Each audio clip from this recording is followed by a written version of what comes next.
We've solved 8 wars. Think of it, 8 wars have been solved.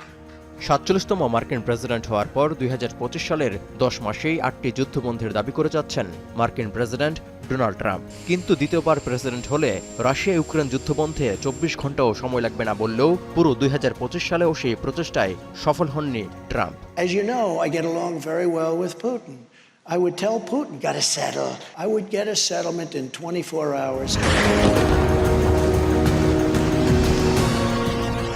যুদ্ধবন্ধ ইস্যুতে 28 ফেব্রুয়ারি white হাউসে ইউক্রেনের president Volodymyr জেলেনস্কির সঙ্গে ট্রাম্পের নজিরবিহীন বাকবিতণ্ডারও সাক্ষী হয়েছে পুরো বিশ্ববাসী। We're trying to solve a problem. Don't tell us what we're going to feel. I'm not telling you. Because I'm you're in no answering on position this to question. dictate that. That's Remember exactly what this. you're doing. You're in no position. এরপর 15 August আলাস্কায় হওয়া Trump পুতিনের ঐতিহাসিক বৈঠকেও আলোর মুখ দেখেনি দ্বিতীয় বিশ্বযুদ্ধের পর ইউরোপের সবচেয়ে দীর্ঘ সময় ধরে চলা এই যুদ্ধ। নভেম্বরে ট্রাম্পের 28 দফা শান্তি প্রস্তাব নিয়ে ইউরোপ জুড়ে ছড়িয়ে পড়ে উদ্বেগ, যার কারণে ডিসেম্বরের প্রথম সপ্তাহে প্রস্তাবগুলো সংশোধনের উপর জোর দিয়ে যুদ্ধবন্ধ প্রচেষ্টা এখনো চলমান। Kosovo, Serbia, Pakistan and India, they were going at it. Israel and Iran, Egypt and Ethiopia, you didn't know about that. Armenia and Azerbaijan. And I hate to say this, one named Cambodia, Thailand. এখন আসা যাক, যেসব যুদ্ধ সংঘাত বন্ধে Trump নিজের সফলতার দাবি করছেন, বর্তমানে সেসব যুদ্ধ সংঘাতের বাস্তব চিত্র আসলে কি। এক্ষেত্রে দেখা গেছে বেশিরভাগ যুদ্ধবিরতি ও শান্তি চুক্তি ইতিমধ্যেই ভেস্তে গেছে, আর নামমাত্র যুদ্ধবিরতি চলমান থাকলেও ফিলিস্তিনের অবরুদ্ধ গাজা উপত্যকায় থামেনি ইসরায়েলি বাহিনীর হত্যা ও ধ্বংসযজ্ঞ। ট্রাম্পের 20 দফা গাজা শান্তি পরিকল্পনার আওতায় 10 অক্টোবর শুরু হওয়া প্রথম ধাপের হামাস ইসরায়েল যুদ্ধবিরতিও প্রশ্নবিদ্ধ। এমনকি গাজা যুদ্ধবিরতির কৃতিত্ব ট্রাম্প একা নিলেও প্রথম থেকেই মধ্যস্থতায় আছে কাতার, মিশর সহ আরও বেশ কয়েকটি দেশ। অপারেশন রাইজিং লায়ন নামে 13 জুন ইরানের পারমাণবিক স্থাপনাগুলোতে ইসরায়েলের ভয়াবহ হামলার পর ওই দিনই অপারেশন ট্রু প্রমিস 3 নামে তেল আবিবে পাল্টা ক্ষেপণাস্ত্র হামলা চালায় তেহরান। এরপর ইসরায়েলকে সমর্থনে 21 জুন অপারেশন মিডনাইট হ্যামার নামে ইরানের ফর্দো, নাতাঞ্জ ও ইস্পাহান পারমাণবিক স্থাপনায় হামলা চালায় যুক্তরাষ্ট্র। Massive precision strikes on the 3 key nuclear facilities in the Iranian regime, Fordo, Natanz, and Esfahan.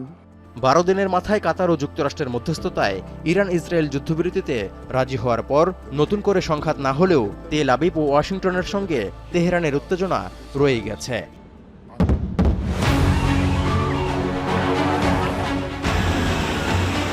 এখন সবচেয়ে আলোচনায় থাইল্যান্ড কম্বোডিয়া উত্তেজনা। 5 দিনের রক্তক্ষয়ী সংঘাতের পর 28 জুলাই যুদ্ধবিরতিতে সম্মত হওয়ার পর 26 অক্টোবর ডোনাল্ড ট্রাম্পের উপস্থিতিতেই মালয়েশিয়ায় শান্তি চুক্তি করে থাইল্যান্ড ও কম্বোডিয়া।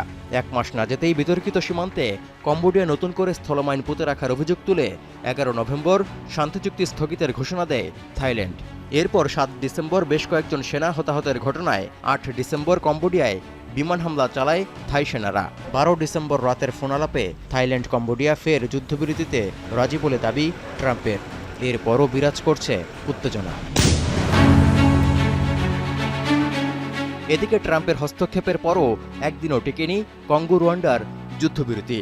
ট্রাম্পের উপস্থিতিতে 4 ডিসেম্বর ওয়াশিংটনে কঙ্গো ও রুয়ান্ডার নেতারা শান্তি চুক্তিতে সই করার পরদিনই তা অকার্যকর হয়ে পড়ে। কঙ্গোর খনিজ সমৃদ্ধ পূর্বাঞ্চলে সরকারি বাহিনী ও রুয়ান্ডার M23 বিদ্রোহী গোষ্ঠীর মধ্যে লড়াই চলছে।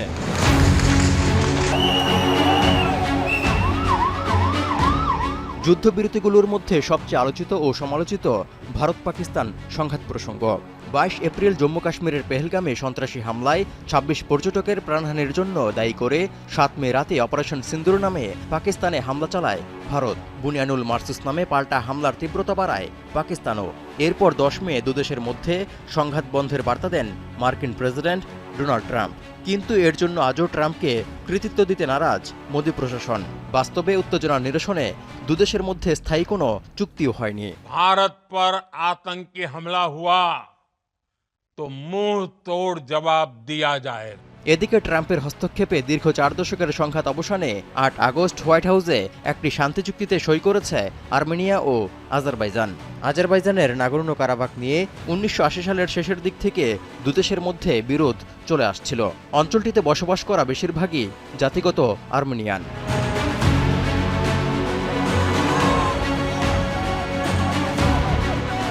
Hamas Israel, Iran Israel, Bharat Pakistan, Thailand Cambodia, Congo Rwanda, Armenia Azerbaijan ছাড়াও কসোভো সার্বিয়া এবং মিশর ইথিওপিয়ার যুদ্ধবন্ধের দাবি মার্কিন প্রেসিডেন্ট ডোনাল্ড ট্রাম্পের। That man saved many millions of lives. 8টি যুদ্ধবিরতির ক্ষেত্রে উচ্চ শুল্কের হুমকিকে অস্ত্র হিসেবে ব্যবহার করেছেন বলে মনে করা হয়। এমনকি ভারত পাকিস্তানের মধ্যকার সংঘাত বন্ধে উচ্চ শুল্কের হুমকির কথা নিজ মুখে স্বীকারও করেছেন ট্রাম্প। স্থায়ী হোক আর না হোক, শান্তিতে নোবেল পাওয়ার আকাঙ্ক্ষায় একের পর এক যুদ্ধবিরতি ও শান্তি চুক্তি সই করে যাচ্ছেন Trump. That I should get the Nobel Peace Prize for each one of these achievements. বিশ্বের বিভিন্ন দেশের মধ্যে চলমান যুদ্ধ সংঘাত বন্ধে গুরুত্বপূর্ণ ভূমিকার জন্য গত 5 ডিসেম্বর প্রথম ফিফা শান্তি পুরস্কার পেয়েছেন মার্কিন প্রেসিডেন্ট ডোনাল্ড ট্রাম্প। ফিফা বিশ্বকাপ 2026-এর ড্র অনুষ্ঠানে ট্রাম্পকে শান্তি পুরস্কার ও অতি প্রশংসা করে সমালোচনার মুখে পড়েছেন ফিফা সভাপতি জিয়ান্নি ইনফান্তিনো। তৌহিদুর রহমান, এখন বিশ্ব। শিয়া বাটার ও ভিটামিন ই সমৃদ্ধ লিলি বিউটি সোপ, তারুণ্যময় উজ্জ্বল ত্বকের জন্য। Remark